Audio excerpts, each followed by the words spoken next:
नमस्कार खबरां ਦੇ ਇਸ ਬੁਲੇਟਿਨ ਵਿੱਚ ਤੁਹਾਡਾ ਸਵਾਗਤ ਹੈ। ਮੈਂ ਹਾਂ ਤਰਨਜੀਤ ਕੌਰ। ਪਹਿਲਾਂ ਪੇਸ਼ ਨੇ ਚੁਣਵੀਆਂ ਖਬਰਾਂ। ਕੇਂਦਰ ਸਰਕਾਰ ਖਿਲਾਫ ਬੇਭਰੋਸਗੀ ਮਤੇ ਤੇ ਲੋਕ ਸਭਾ ਵਿੱਚ ਅੱਜ ਦੂਜੇ ਦਿਨ ਵੀ ਚਰਚਾ ਜਾਰੀ। ਕੇਂਦਰ ਵੱਲੋਂ ਅਮਿਤ ਸ਼ਾਹ ਤੇ ਸਮ੍ਰਿਤੀ ਇਰਾਨੀ ਅਤੇ ਕਾਂਗਰਸ ਵੱਲੋਂ ਰਾਹੁਲ ਗਾਂਧੀ ਨੇ ਚਰਚਾ ਵਿੱਚ ਲਿਆ ਹਿੱਸਾ। ਵਿਗਿਆਨ ਅਤੇ ਤਕਨਾਲੋਜੀ ਮੰਤਰੀ ਡਾਕਟਰ ਜਤਿੰਦਰ ਸਿੰਘ ਅਨੁਸਾਰ ਸਾਲ 2017 ਤੋਂ 2022 ਵਿਚਾਲੇ ਰਾਕੇਟ ਲਾਂਚਿੰਗ ਵਿੱਚ ਭਾਰਤ ਦੀ ਸਫਲਤਾ ਦੀ ਦਰ ਲਗਭਗ 90% ਰਹੀ। ਦੇਸ਼ ਭਰ ਵਿੱਚ ਅੱਜ ਭਾਰਤ ਛੱਡੋ ਅੰਦੋਲਨ ਦੀ 81ਵੀਂ ਵਰ੍ਹੇਗੰਢ ਮਨਾਈ ਗਈ।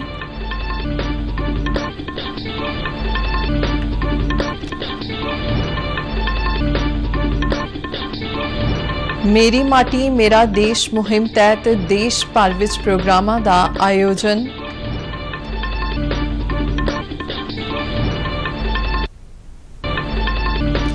ਤੇ ਏਸ਼ੀਆਈ ਚੈਂਪੀਅਨਜ਼ ਹਾਕੀ ਟੂਰਨਾਮੈਂਟ ਵਿੱਚ ਅੱਜ ਭਾਰਤ ਦਾ ਮੁਕਾਬਲਾ ਪਾਕਿਸਤਾਨ ਨਾਲ। ਤੇ ਹੁਣ ਖਬਰਾਂ ਵਿਸਥਾਰ ਨਾਲ। ਲੋਕ ਸਭਾ ਵਿੱਚ ਅੱਜ ਦੂਜੇ ਦਿਨ ਵੀ ਕੇਂਦਰ ਸਰਕਾਰ ਖਿਲਾਫ ਲਿਆਂਦੇ ਗਏ ਬੇਭਰੋਸਗੀ ਮਤੇ ਤੇ ਚਰਚਾ ਜਾਰੀ ਹੈ। ਕਾਂਗਰਸ ਨੇਤਾ ਰਾਹੁਲ ਗਾਂਧੀ ਨੇ ਚਰਚਾ ਵਿੱਚ ਹਿੱਸਾ ਲੈਂਦਿਆਂ ਕੇਂਦਰ ਸਰਕਾਰ ਤੇ ਮਣੀਪੁਰ ਨੂੰ ਵੰਡਣ ਦਾ ਦੋਸ਼ ਲਗਾਇਆ। ਸਰਕਾਰ ਵੱਲੋਂ ਅੱਜ ਸਭ ਤੋਂ ਪਹਿਲਾਂ ਕੇਂਦਰੀ ਮੰਤਰੀ ਸਮ੍ਰਿਤੀ ਇਰਾਨੀ ਨੇ ਚਰਚਾ ਵਿੱਚ ਹਿੱਸਾ ਲਿਆ।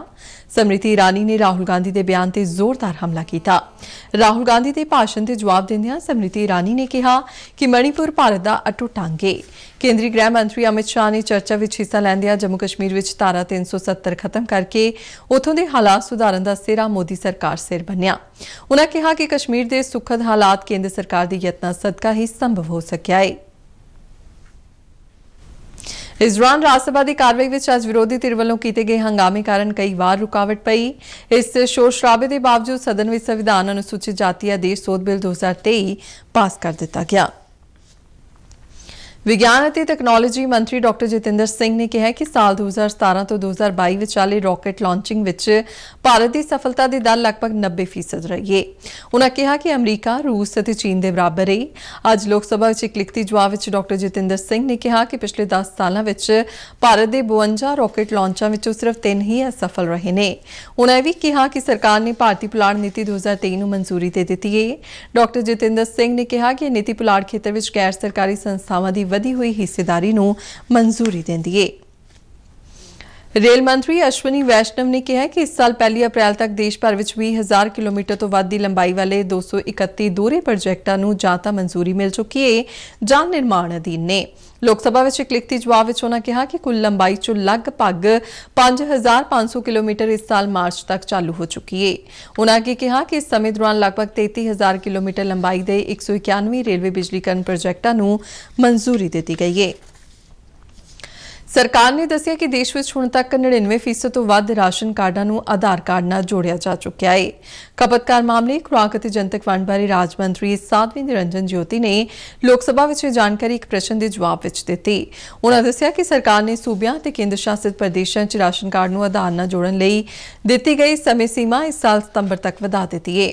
ਉਨ੍ਹਾਂ ਕਿਹਾ ਕਿ ਸਾਰੇ ਸੂਬਿਆਂ ਅਤੇ ਕੇਂਦਰ ਸ਼ਾਸਿਤ ਪ੍ਰਦੇਸ਼ਾਂ ਨੂੰ ਸਲਾਹ ਦਿੱਤੀ ਗਈ ਹੈ ਕਿ ਕਿਸੇ ਵੀ ਯੋਗ ਲਾਭਪਾਤਰੀ ਅਤੇ ਪਰਿਵਾਰ ਨੂੰ ਰਾਸ਼ਨ ਕਾਰਡ ਦੀ ਸੂਚੀ ਤੋਂ ਹਟਾਇਆ ਨਹੀਂ ਜਾਵੇਗਾ। ਅੱਜ ਦੇਸ਼ ਭਰ ਵਿੱਚ ਭਾਰਤ ਛੱਡੋ ਅੰਦੋਲਨ ਦੀ 81ਵੀਂ ਵਰ੍ਹੇਗੰਢ ਮਨਾਈ ਗਈ। ਇਸ ਮੌਕੇ ਪ੍ਰਧਾਨ ਮੰਤਰੀ ਨਰਿੰਦਰ ਮੋਦੀ ਨੇ ਇੱਕ ਟਵੀਟ ਵਿੱਚ ਇਸ ਅੰਦੋਲਨ ਵਿੱਚ ਹਿੱਸਾ ਲੈਣ ਵਾਲਿਆਂ ਲਈ ਸ਼ਰਧਾਂਜਲੀ ਭੇਂਟ ਕੀਤੀ ਹੈ।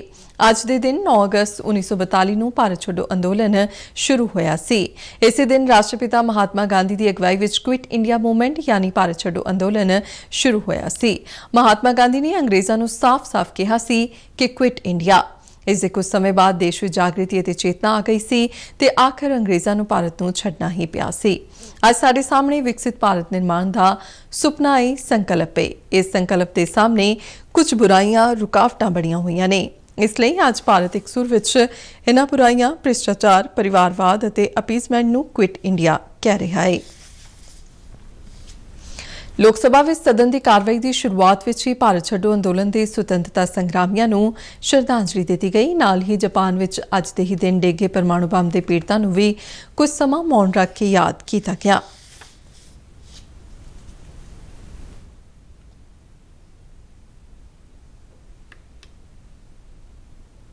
आज़ादी का अमृत महोत्सव तहत देश ਲਈ ਜਾਨਾਂ ਕੁਰਬਾਨ ਕਰਨ ਵਾਲੇ ਬਹਾਦਰ ਜਵਾਨਾਂ ਨੂੰ ਸ਼ਰਧਾਂਜਲੀ ਦੇਣ ਲਈ ਅੱਜ ਤੋਂ ਇੱਕ ਦੇਸ਼ ਵਿਆਪੀ ਮੁਹਿੰਮ ਮੇਰੀ ਮਾਟੀ ਮੇਰਾ ਦੇਸ਼ ਸ਼ੁਰੂ ਕੀਤੀ ਜਾ ਰਹੀ ਹੈ। ਇਹ ਮੁਹਿੰਮ ਇਸ ਮਹੀਨੇ ਦੀ 30 ਤਾਰੀਖ ਤੱਕ ਜਾਰੀ ਰਹੇਗੀ। ਇਸ ਮੁਹਿੰਮ ਦੌਰਾਨ ਰਾਸ਼ਟਰੀ, ਸੂਬਾ, ਪਿੰਡ ਤੇ ਬਲਾਕ ਪੱਧਰ ਤੇ ਵੱਖ-ਵੱਖ ਪ੍ਰੋਗਰਾਮ ਕਰਵਾਏ ਜਾਣਗੇ। ਪ੍ਰਧਾਨ ਮੰਤਰੀ ਨਰਿੰਦਰ ਮੋਦੀ ਨੇ ਹਾਲ ਹੀ ਵਿੱਚ ਆਕਾਸ਼ਵਾਣੀ ਤੋਂ ਪ੍ਰਸਾਰਿਤ ਕੀਤੇ ਗਏ ਆਪਣੇ ਪ੍ਰੋਗਰਾਮ ਮਨ ਕੀ ਬਾਤ ਦੌਰਾਨ ਇਸ ਮੁਹਿੰਮ ਦਾ ਐਲਾਨ ਕੀਤਾ ਸੀ। इस मुहिम में स्वतंत्रता सेनानियां ते सुरक्षा बलों को समर्पित यादगारी तख्तियां लगाईयां जाणगियां जिन्हां विच प्रधानमंत्री दा सुनेहा होवेगा ते उस खेतर नाल संबंधित शहीदां दे नाम भी अंकित होणगे। अभियान दे तहत अमृत कलश यात्रा भी कड्ढी जावेगी जिस विच देश दे कोने-कोने तो 7500 कलशां विच मिट्टी लिया के दिल्ली विच अमृत वाटिका बनाई जावेगी। यह अमृत वाटिका एक भारत श्रेष्ठ भारत की वचनबद्धता का प्रतीक होगी। यह अभियान मार्च 2021 तो शुरू हुए आज़ादी का अमृत महोत्सव का समाप्ति समागम है। आज़ादी का अमृत महोत्सव में व्यापक जनतक भागीदारी देखी गई सी। इस दौरान देश भर में 2 लाख तो वध प्रोग्राम करवाए गए सन। आज़ादी के 75वें अमृत महोत्सव ਨੂੰ समर्पित मेरी माटी मेरा देश प्रोग्राम दौरान देश भर में पौधे लगाने की मुहिम तहत 2.5 लाख तो वध पिंडां विच पौधे लगाए जाणगे।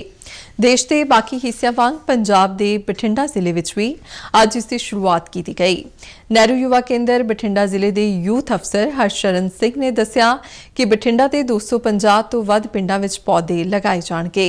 उन्होंने कहा कि जिला प्रशासन के सहयोग नाल हर पिंड विच 75 तो वध पौधे लगाए जाणगे। 9 अगस्त तो शुरू हुई यह मुहिम 15 अगस्त तक चलेगी। सारे जिले भर दे विच नेहरू युवा केंद्र वालों पौधाकरण किया जाना है। उस तो बाद जिला प्रशासन के सहयोग नाल पिंडां दे विच शहीदां दी याद दे विच फ्रीडम फाइटर की याद दे विच शिला फाल्कन लगाए जाने हैं ताकि वो एक नौजवान पीढ़ी दे लई साडे शहीद एक मिसाल बनन अते उन्हां दे लई मिसाल बन के देश भगती की भावना पैदा करन दे लई यह भारत सरकार की तरफों कोशिश की गई है। नेहरू युवा केंद्र तरनतारन वालों मेरी माटी मेरा देश समागम करवाया गया। इस समागम का आयोजन नेहरू युवा केंद्र के जिला यूथ कोआर्डीनेटर जसलीन कौर की अगवाई में किया गया। BSF के 103 बटालियन के असिस्टेंट कमांडेंट सुरेंद्र सिंह मीना मुख मेहमान वजों शामिल हुए। समागम में आज़ादी घुलाटियां की याद में पौधे लगाए गए और देश लिए शहीद होने वाले आज़ादी घुलाटियां नूं श्रद्धांजलि दी गई। इस मौके लोगों को देश की मिट्टी नाल जुड़न और देश सेवा लिए हमेशा तैयार रहने की सौं भी चुकाई गई। नेहरू युवा केंद्र जलंधर वालों मेरी माटी मेरा देश प्रोग्राम तहत अज तहसील फिलौर के पिंड रूपोवाल विच एक प्रोग्राम आयोजित किया गया जिस दौरान शहीद मक्खन सिंह नूं याद किया गया और उन्हां दी याद विच पिंड विच पौधे लगाए गए। इस प्रोग्राम दौरान सहायक कमांडेंट लक्ष्मी नारायण पासी, शहीद मक्खन सिंह के पुत्र प्रकाश राम, भाई परमजीत और होर लोग शामिल हुए। इस मौके पिंड के सरपंच सुरेंद्र सिंह ते नेहरू युवा केंद्र नाल संबंधित व्यक्तियों ने भी हिस्सा लिया। देश की आज़ादी संग्राम के नायकों के घर पुज के मुलाकात करने की अपनी किस्म की पलेठी और समर्पित मुहिम तहत पंजाब के स्वतंत्रता सेनानियां ते रक्षा सेवावां भलाई बारे मंत्री चेतन सिंह जोड़ा माजरा वालों जिला पटियाला के आज़ादी घुलाटियां के घरों का दौरा किया गया। मंत्री ने पिंड शंभू कला के आज़ादी घुलाटिए तारा सिंह, कश्मीर सिंह, पिंड सुरो के सेवा सिंह और कश्मीर सिंह, पिंड शाहपुर राइयां के चरण सिंह, पिंड आलमपुर के हरजन सिंह और गुरचरण सिंह और राजपुरा के करनैल सिंह अवतार सिंह नाल मुलाकात की। जोड़ा माजरा ने कहा कि आज़ादी घुलाटियां दी कुर्बानियां पंजाब लई माण दा सबब ने जिन्हां दे अदुੱਤੇ समर्पण और योगदान ने पंजाबियों नूं देश के स्वतंत्रता संग्राम के इतिहास विच मोहलियां सफा विच लिया खड़ा किया है। केंद्र की 7 मैंबरी अंतर मंत्राला टीम वालों पंजाब के हड़ प्रभावित इलाकों का दौरा किया जा रहा है। अपने दौरे के दूजे दिन अज केंद्रीय टीम वालों रोपड़ तो श्री चमकौर साहिब सड़क के पिंड बंदेमाला विखे पई सतलुज नदी के पाड़ का दौरा किया और तकनीकी पद्धर से हुए नुकसान का जायजा लिया। राष्ट्रीय डिजास्टर मैनेजमेंट अथॉरिटी के वित्ती सलाहकार रवनीश कुमार की अगवाई हेठ टीम ने पिंड कमालपुर और चौंता का भी दौरा किया। टीम ने हड़ के पानी कारण खेतों से वड्डी गिनती में दरख्तों के नुकसान की समीक्षा की। डिप्टी कमिश्नर प्रीति यादव ने दौरे मगरों जिला रूपनगर के श्री चमकौर साहिब, रूपनगर, मोरिंडा, श्री आनंदपुर साहिब, किरतपुर साहिब और नंगल में हुए नुकसान और प्रभावित खेतों बारे जानकारी दी। ਰਵਨੀਸ਼ ਕੁਮਾਰ ਨੇ ਮੀਡੀਆ ਨਾਲ ਗੈਰ ਰਸਮੀ ਗੱਲਬਾਤ ਕਰਦਿਆਂ ਦੱਸਿਆ ਕਿ ਟੀਮ ਵੱਲੋਂ ਹਰ ਤਰ੍ਹਾਂ ਦੇ ਨੁਕਸਾਨ ਬਾਰੇ ਬਰੀਕੀ ਨਾਲ ਜਾਇਜ਼ਾ ਲਿਆ ਗਿਆ, जिस बारे रिपोर्ट तैयार करके केंद्र सरकार नूं दित्ती जावेगी। उन्होंने कहा कि इस रिपोर्ट के आधार पर सरकार वालों बनाए गए नियमां मुताबिक ही वित्तीय सहायता प्रदान की जावेगी। We are a team of 7 people who have come from deputed by Ministry of Home Affairs looking after disaster management division, and our duty has been assigned to go and make an on-the-spot assessment of the damage and losses that has occurred on account of this flood in Punjab. So in this context, we have visited yesterday 3 districts, that are Sangrur, Patiala and that SAS Nagar. Today we are visiting that this place, Rupnagar district, and then Jalandhar we will be going. And after going there, then all the sectoral members are there who will be submitting report. Team ਵੱਲੋਂ ਰੋਪੜ ਤੋਂ ਬਾਅਦ ਜਲੰਧਰ ਜ਼ਿਲ੍ਹੇ ਦੇ Shahkot sub division ਵਿੱਚ ਪੈਂਦੇ ਪਿੰਡਾਂ ਦਾ ਦੌਰਾ ਕੀਤਾ ਗਿਆ। ਜ਼ਿਲ੍ਹੇ ਦੇ ਡਿਪਟੀ ਕਮਿਸ਼ਨਰ ਵਿਸ਼ੇਸ਼ ਸਾਰੰਗਲ ਨੇ ਟੀਮ ਨੂੰ ਰਾਹਤ ਤੇ ਬਚਾਅ ਕਾਰਜਾਂ ਦੇ ਨਾਲ ਪੀੜਤਾ ਲੋਕਾਂ ਦੀ ਮਦਦ ਲਈ ਕੀਤੇ ਜਾ ਰਹੇ ਮੁੜ ਵਸੇਬੇ ਦੇ ਕਾਰਜਾਂ ਬਾਰੇ ਵੀ ਜਾਣਕਾਰੀ ਦਿੱਤੀ। ਉਨ੍ਹਾਂ ਦੱਸਿਆ ਕਿ ਹੜ੍ਹਾਂ ਕਾਰਨ 25 ਪਿੰਡਾਂ ਵਿੱਚ 22,476 ਏਕੜ ਰਕਬੇ ਦਾ ਨੁਕਸਾਨ ਹੋਇਆ ਹੈ। 40 ਪਿੰਡਾਂ ਵਿੱਚ 13,108 ਏਕੜ ਵਿੱਚ ਫਸਲਾਂ ਨੁਕਸਾਨੀਆਂ ਗਈਆਂ ਨੇ ਅਤੇ ਇਹਨਾਂ ਤੋਂ ਇਲਾਵਾ 50 ਘਰ ਅਤੇ 30 ਸਕੂਲ ਬੁਰੀ ਤਰ੍ਹਾਂ ਪ੍ਰਭਾਵਿਤ ਹੋਏ ਨੇ। पंजाब बंद के सदे का सूबे में रलिया मिलिया असर वेखण नूं मिलिया ते आम तौर पर शांतिपूर्ण रहा। हालांकि मोगा जिले के कोटीसे खान में एक दुकान बंद करवाउण समय 2 धिरां विच झड़प हो गई और इस दौरान गोली भी चलाई गई, जिस नाल एक व्यक्ति के जख्मी होने की खबर है।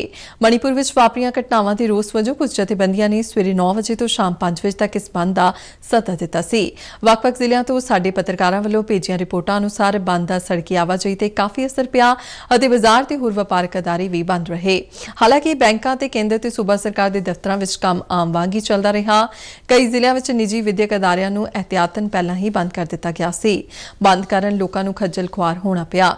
ਜਲੰਧਰ ਸ਼ਹਿਰ ਵਿੱਚ ਵੀ ਵੱਖ-ਵੱਖ ਹਾਈਵੇ ਤੇ ਜਾਮ ਲਗਾਉਣ ਕਾਰਨ ਆਵਾਜਾਈ ਪ੍ਰਭਾਵਿਤ ਹੋਈ, ਜਦਕਿ ਸ਼ਹਿਰ ਦੇ ਤਕਰੀਬਨ ਸਾਰੇ ਮੁੱਖ ਬਾਜ਼ਾਰਾਂ ਸਮੇਤ ਦੁਕਾਨਾਂ ਤੇ ਵਪਾਰਕ ਅਦਾਰੇ ਬੰਦ ਰਹੇ। ਬੰਦ ਦੌਰਾਨ ਕਿਸੇ ਵੀ ਸਥਿਤੀ ਨਾਲ ਨਜਿੱਠਣ ਲਈ ਪ੍ਰਸ਼ਾਸਨ ਨੇ ਸੁਰੱਖਿਆ ਦੇ ਸਖਤ ਇੰਤਜ਼ਾਮ ਕੀਤੇ ਸਨ ਅਤੇ ਚੌਂਕਾਂ ਤੇ ਹੋਰ ਅਹਿਮ ਥਾਵਾਂ ਤੇ ਵਾਧੂ ਗਿਣਤੀ ਵਿੱਚ ਪੁਲਿਸ ਦੀ ਤਾਇਨਾਤੀ ਕੀਤੀ ਗਈ। गैर कानूनी ढंग नाल काम कर रहे ट्रैवल एजेंटां, संस्था ते एजेंसियां ते सख्त कार्रवाई करन बारे जानकारी दिंदियां पंजाब दे NRI मामले अते प्रबंधकी सुधार मंत्री कुलदीप सिंह धालीवाल ने कहा कि सूबे दे समूह जिलिਆਂ ਵਿੱਚ ਲਾਇਸੈਂਸਾਂ ਤੇ ਹੋਰ ਲੋੜੀਂਦੀਆਂ ਪ੍ਰਵਾਨਗੀਆਂ ਦੀ ਚੈਕਿੰਗ ਜਾਰੀ ਹੈ। धालीवाल ने ਵੱਖ-ਵੱਖ ਵਿਭਾਗਾਂ ਦੇ ਸੀਨੀਅਰ ਅਧਿਕਾਰੀਆਂ ਨਾਲ NRIs ਮਾਮਲਿਆਂ ਬਾਰੇ ਕੀਤੀ ਰਿਵਿਊ ਮੀਟਿੰਗ ਮਗਰੋਂ ਦੱਸਿਆ ਕਿ ਹੁਣ ਤੱਕ 7179 ਟਰੈਵਲ ਏਜੰਟਾਂ, ਏਜੰਸੀਆਂ ਤੇ ਦਫ਼ਤਰਾਂ ਦੀ ਜਾਣਕਾਰੀ ਇਕੱਠੀ ਕੀਤੀ ਗਈ ਹੈ। ਉਨ੍ਹਾਂ ਦੱਸਿਆ ਕਿ ਇਸ ਚੈਕਿੰਗ ਦੌਰਾਨ 271 संस्थावां गैर कानूनी पाईयां गईयां ਅਤੇ 25 खिलाफ FIR दर्ज की गई है। उन्होंने दस्सिया कि NRI मिलनी समागमां दौरान मिलियां कुल 609 शिकायतां विचों 588 का निपटारा हो चुका है ਅਤੇ बकाया 21 मामले कार्रवाई अधीन ने। पंजाब के युवक सेवावां बारे मंत्री गुरमीत सिंह मीथियर ने कहा कि नौजवानों की ऊर्जा को सही दिशा देण ਅਤੇ उन्हां 'ਚ लीडरशिप के गुण और आत्मविश्वास पैदा करने लई नवीं यूथ पॉलिसी लिआंदी जा रही है। इस सिलसिले में यूथ क्लबां लई पहली बार अवार्ड शुरू किया जा रहा है। विभाग की समीक्षा मीटिंग करदे अज मीथियर ने कहा कि यूथ क्लबां नूं सरगर्म करने लई प्रोग्राम लिखिया जाए तां जो वध तो वध नौजवानों की शमूलीयत यकीनी बनाई जा सके। उन्होंने आगे कहा कि पिंडां विच समाजिक भलाई के काम, नशियां खिलाफ जागरूकता, वातावरण की सांभ संभाल, खेड सभ्याचारक आदि गतिविधियां नूं हुलारा देण लई यूथ क्लब अगे आउण। राष्ट्रीय इंडियन मिलिटरी कॉलेज देहरादून के जुलाई 2024 के सैशन के दाखिले लिए लिखती प्रीख्या लाला लाजपत राय भवन चंडीगढ़ विखे 2 दिसंबर को होगी। इस संबंधी जानकारी देंदे एक सरकारी बुलारे ने दस्सिया कि इस कॉलेज के दाखिले लिए लड़के और लड़कियां दोवें अपलाई कर सकते हैं। उम्मीदवार का जन्म 2 जुलाई 2011 तो 1 जनवरी 2013 दरमियान होवे और उसने मानता प्राप्त स्कूल तो 7वीं पास की होनी चाहिए। उन्होंने दस्सिया कि इसलिए एप्लीकेशन और पुराने प्रश्न पत्रों का किताबचा RIMC ਦੀ ਵੈਬਸਾਈਟ www.rmic.gov.in ਤੋਂ ਪ੍ਰਾਪਤ ਕੀਤੀ ਜਾ ਸਕਦੀ ਹੈ। एशियाई चैंपियंस टूर्नामेंट में भारतीय मर्दां की हाकी टीम अपने अंतिम ग्रुप मैच में पाकिस्तान की टीम नाल खेडेगी। यह मैच अज चेन्नई में मेयर राधाकृष्णन स्टेडियम में भारतीय समय अनुसार रात 8:30 ते शुरू होगा। विश्व रैंक में भारत चौथे स्थान पर जबकि पाकिस्तान का 16वां स्थान है। खबरां दे बुलेटिन साडे दर्शक RNU DDK जलंधर के YouTube चैनल, फेसबुक पेज और ट्विटर हैंडल ते भी वेख सकते हैं। बुलेटिन के अखीर में सुणवीआं खबरां एक बार फिर तो केंद्र सरकार खिलाफ बेभरोसगी मते ते लोक सभा विच अज दूजे दिन भी चर्चा जारी।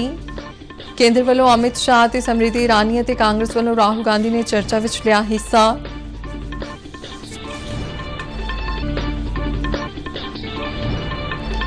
विज्ञान और तकनोलॉजी मंत्री डॉक्टर जितेंद्र सिंह अनुसार साल 2017 तो 2022 विचाले रॉकेट लॉन्चिंग विच भारत की सफलता की दर लगभग 90% रही।